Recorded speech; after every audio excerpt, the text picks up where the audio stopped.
Hello and welcome to Prairie Pulse. Coming up a little bit later in the show, we'll hear some holiday music from Darian Lee, Sarah Moreau, and Rebecca DeVries. But first, joining me now is the director of the North Dakota Soybean Council, Mike Schlosser. Mike, thanks for joining us today. Thank you. Thanks for having me. As we get started, Mike, tell the folks a little bit about yourself, maybe your background. Yeah, so I was raised in Edgeley, North Dakota on a farm, small farm there where we used to milk cows and used to raise all kinds of different crops. And now basically we're down to corn and soybeans, a little bit of wheat. I farm there with my dad still, and then my wife and 5 kids. So. Okay. So what is the North Dakota Soybean Council and how many members do you have? Well, there's 12 directors. The Soybean Council is set up, it's a nonprofit, and we're set up to spend checkoff dollars, which all soybean farmers in North Dakota are paying into it. And basically we take those funds and promote North Dakota soybeans, whether it's trade, looking at transportation, market development, research. So we use those funds in a lot of different ways to expand and continue the growth of North Dakota soybeans and prosperity, I guess, for all those involved in it. So. Mm-hmm. Well, you said 12 directors, but yep. How many are they? Are they the total members of the council? There's 12 directors, and then basically all the farmers that are involved. You know, I think there's about 10,000 10,000 farmers that are involved in North Dakota with growing soybeans. So how prevalent are soybeans in North Dakota? Very prevalent. They're one of the top produced crops in North Dakota. One of the most, they bring in the most revenue for a crop in North Dakota. I think it's somewhere around $2 billion is what we bring in with soybean sales. Their footprint is expanding also throughout North Dakota. We used to not have a lot of soybeans out western North Dakota since it was so dry out there. In northern North Dakota, it's difficult to produce soybeans, and those markets have expanded. Those guys are starting to raise a lot of soybeans also. So the footprint's growing. Sales are looking good. Acres are gradually going up every year, except for the setback we've had last couple of years here, with weather and stuff. Yeah, well, let's talk about that. It seems like this year has been a tough year for soybeans. Yep. For a variety of reasons. Can you talk some maybe about what might call a perfect storm of events that occurred? Yeah. Well, last year in a lot of spots, where I farm, I guess I'm kind of in the south central, southeast part of North Dakota, and we typically get a lot of the weather. I always think we're in the worst spot, but you look around North Dakota in general, it's not great in a lot of spots. And last year our soils were saturated going into fall. This spring they were definitely saturated again. Difficult, shortened our window for planting, shortened maturities on a lot of stuff, which in turn a lot of times gives us less return, less bushels. Mm-hmm. Well, can you talk about a little bit more about this year's fall harvest? I mean, yep. For me, what happened, and it seems like a lot more crops are left in the field this year. Yeah, I think the second year in a row now on October 10th, we've gotten a foot or more of snow, which, and with the weather pattern and stuff that we've had, we haven't been able to get the soybeans off.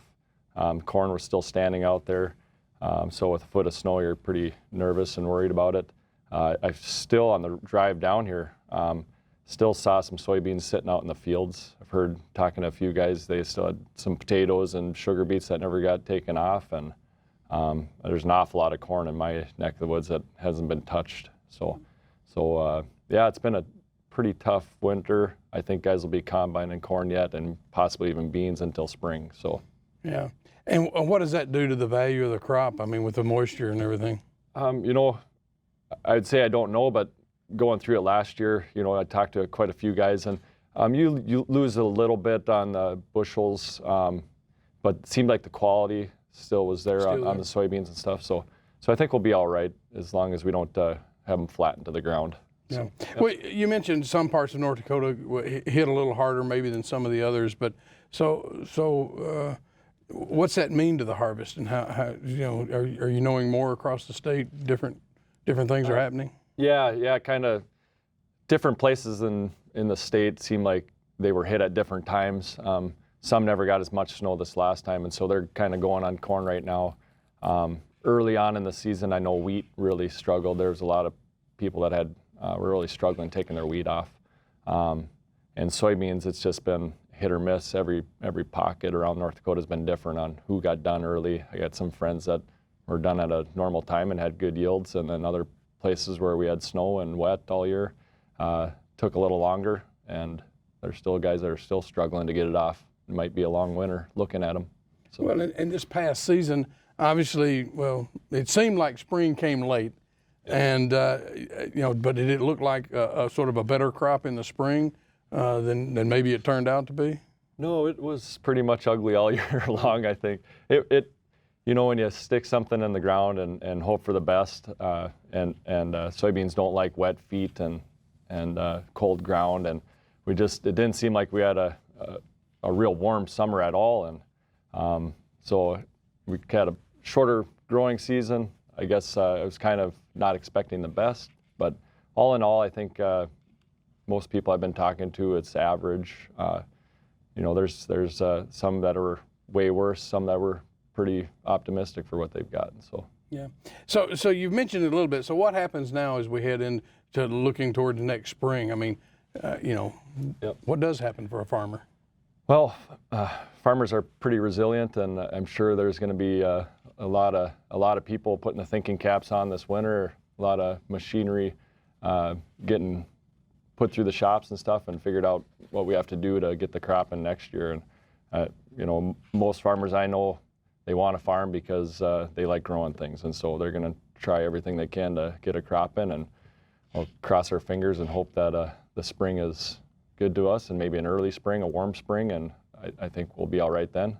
If it stays cold and wet, we might be looking at another long year and a lot of prevent plant again, I'd say. So, I understand your group sort of likes to stay out of politics in terms of tariffs, trade wars, and things like that. But does your group make your voice heard in Washington, and in terms of what the growers need? So we kind of keep the two groups separate. We have our group, since we're working with checkoff dollars. We basically want to stay out of politics altogether, because we're working for all farmers altogether, not a particular group. Everybody that's a soybean grower has checkoff funds that come to us, and we want to make sure that we're not biased at all using those resources. There are advocacy groups that do work with issues, political issues and stuff, and they go to Washington and across North Dakota. We have our North Dakota soybean growers, or North Dakota Corn Council, corn growers. And then we also have, there's several other farm groups, Farmers Union and stuff, that are coming up with their convention. And, so there's a lot of different advocacy groups that people can get involved with. Just as the council, we try to stay out of those. Yeah. So when is the next farm bill due for negotiation? Well, there's a new farm bill roughly every 5 years, give or take. There's a lot of differences in time frames there a lot of times. But we just had one here, an updated version. I believe it was in last December or something like that, where we had some amendments to the old farm bill. And it depends on who's running the show and how long it takes, I guess, to get it done. But so probably I'd say every 5 years or so. Yeah. Will some farmers go out of business because of 2019? I'd like to say no. I got a card in the mail the other day that was talking about credit issues with some of the farmers and stuff like that, and things that they want to bring to light. It's a tough conversation, and I know it's not easy with the price of everything. Seems like it's going up every year.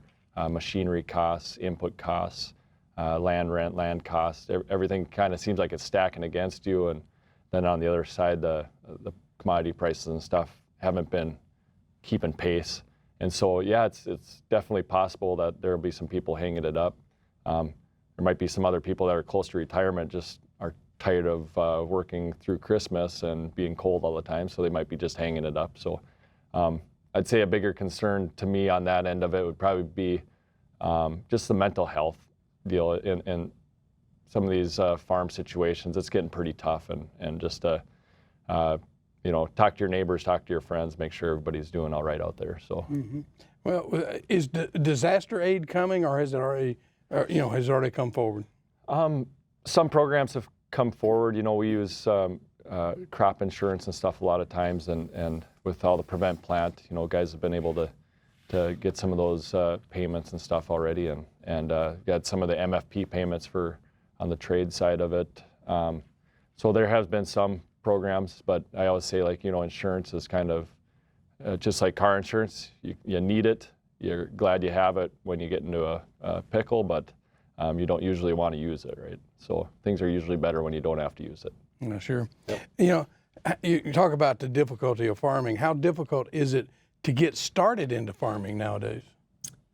It's pretty easy. All you have to do is go down to the gas station and buy a lottery ticket, and if you win, you can go farming. No, it's actually, you know, it's very difficult. You know, I got into it a few years ago, and if I didn't have parents or grandparents involved in it, helping me get started, it'd be a pretty difficult hobby to get into, I guess. So it's not easy. Things are pretty expensive. You have a lot of debt to start out with, and it's just nice to have that support there, you know, from a family member or friends. Yeah, from my perspective, and I'm from the outside really looking in, it seems like it's really a family-driven industry now, and because there's not a lot of small farmers anymore. Correct. Yep. It's you know, kind of two things there. I think in different states, you know, there's been some more of the really small micro farms where guys are trying to start out little, but in North Dakota, we're kind of, you know, a bigger production ag type, and yeah, you almost need your foot in the door at some way to get into that. Yeah. Is there anything that can be done about prices, or is that just driven by the world, I guess, demand out there? I understand they've been a little low the last few years. Yeah, so prices, like I kind of said, haven't been kind of keeping up with the costs of farming, and you know, it's a supply and demand driven market, and you know, as far as like soybeans go, there's a lot of different places in the world that are raising soybeans now. South America's passed us up on production for soybeans, so people have different options. Different countries have different options on where they can buy from. One thing as a council, we're constantly looking for new markets. We're looking for you know, building new infrastructure, anything that we can use our soybeans end use products, you know. So if it's biodiesel or whatever the deal may be, and that once we find enough end uses, the price of that should eventually come back up. But the world is producing a lot of soybeans right now. So can you explain to a layperson what soybeans are and where they are found in the foods we eat and the foods we buy at grocery stores, and for that matter, they're used in products? Yeah, so soybeans just a plant similar to a pea. It's a legume. Produces a fruit with a little bean in it, and it's high in protein, high in oil content, high in fiber. And so you can find it in your grocery stores if you want to go look. Tofu, soy milk. So a lot of the salad dressings, there's different salad dressings you can find with soy oil in it, and there's you know, some of the high oleic soybeans stuff. If you get into some of the healthier oils and stuff like that. Also, as far as industrial uses, you know, biofuels is a big use of soybeans. There's meal and feed that people use, different hydraulic oils and different things like that on the industrial side. And then you have a whole bunch of different products, you know, all kinds of resins and plastics and stuff, AstroTurf. You have like Planter. A guy came into the council a couple years ago, or it was last year, and he had different pots that biodegradable planter pots that he made out of soybean resin. Color crayons, newspaper ink, a lot of different things like that. I mean, so there's a ton of uses for it, and we like to see that those end uses keep growing, so that we always have a market for our soybeans. Well, and that's what I was alluding to with it's more than just food. It is used in so many things. So what is the future of, well, I don't know if it's soybean farming or just farming in general, but what is the future of farming and soybeans in North Dakota? You know, I think it's pretty optimistic. We have a strong group. I think obviously there's some political things that are getting sorted out right now as far as trade and stuff go, and hopefully we can continue to build relationships and find new end uses for our products. And you know, we're kind of at rock bottom right now. It feels like every year we get to a new rock bottom, and eventually we're going to have this thing figured out. And I'm going to stay positive and optimistic for our kids' future and for farmers in general. I mean, we need to feed the world. We need to supply food, fiber, and energy, and it's going to be an important sector. So I'm optimistic. We just got to push through the dark times too. So, yeah. With that said, how long is your term as director of North Dakota Soybean Council? I believe I have one more year left, and then you can do consecutive terms. So I would be up for election again. So it's an election process. So I think I got one more year left. But how long is your term then? How many years is it? I believe it's a 3-year term. 3-year term, yep. So you can serve another. But so as a director, what do you do? What is your role, really? Yep. So each director, so we cover a certain area based on soybean production. So some directors cover say like a one county. So Cass County here would be a bigger soybean producing, so they might have one director for that county. I cover Lemoore and Dickey County. There's some places out west where they're covering multiple counties. And so what we do, I guess we meet on a quarterly basis, and we're given an agenda. Most people are on some kind of committee. So I'm on the research committee. We have transportation committees and different things like that. So everybody would be have their own weight to pull, and we vote on how we want to spend the funding, I guess. Okay. Well, we're out of time. I'm sorry for that. If people want more information, where can they go? Go to North Dakota or ndsoybean.org. All right. Mike, thanks for joining us today. You bet. Stay tuned for more.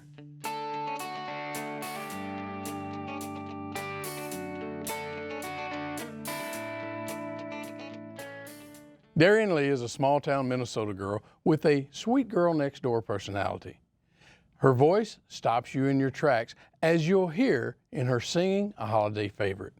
Then Sarah Moreau and Rebecca DeVries follow that up with another holiday favorite.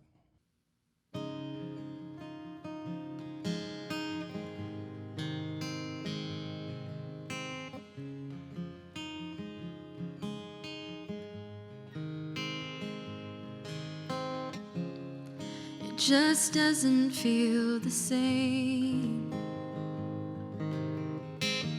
celebrating on this day. All your presents were wrapped in bows last Christmas. This year your name won't be under the tree. That hurts a lot to me.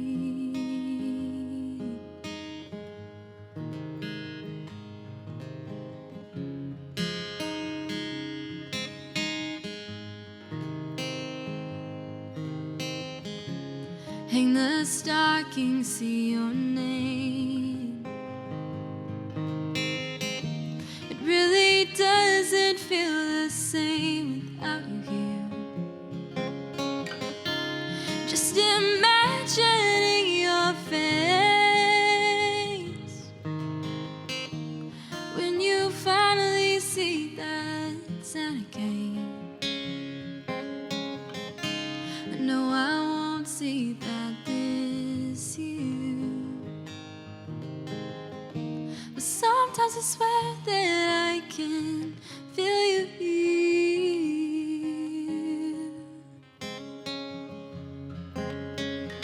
Like when we hung those twinkling lights nights when I look out on those snowy nights. We put the star up on the tree, it felt like you were standing here with me. Oh, oh.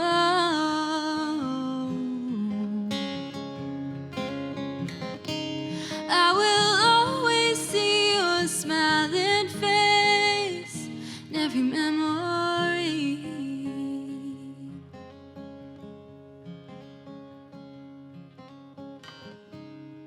No matter what I do, I still won't open that last gift for you.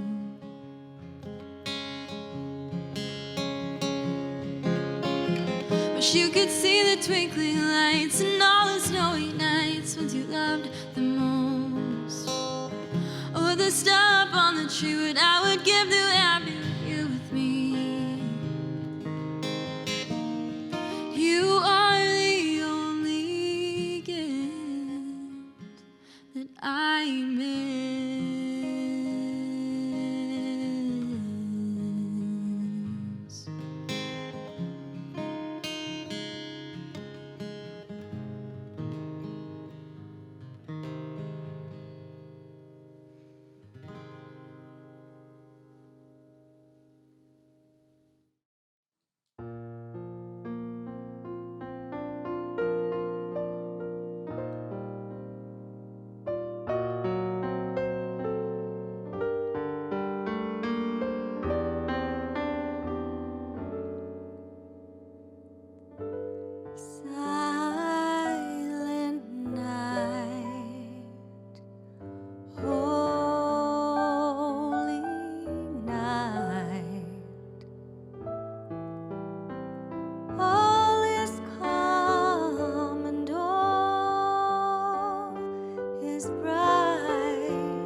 Jesus, Lord, at thy birth.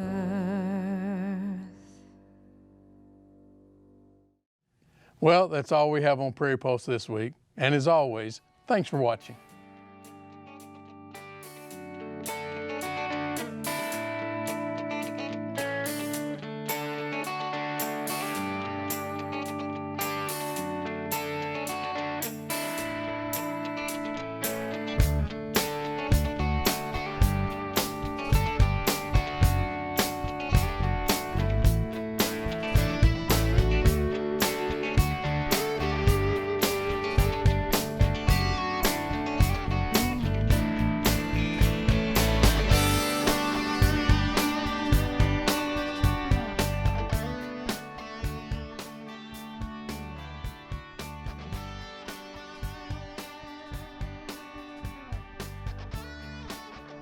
Funded by the Minnesota Arts and Cultural Heritage Fund with money from the vote of the people of Minnesota on November 4th, 2008.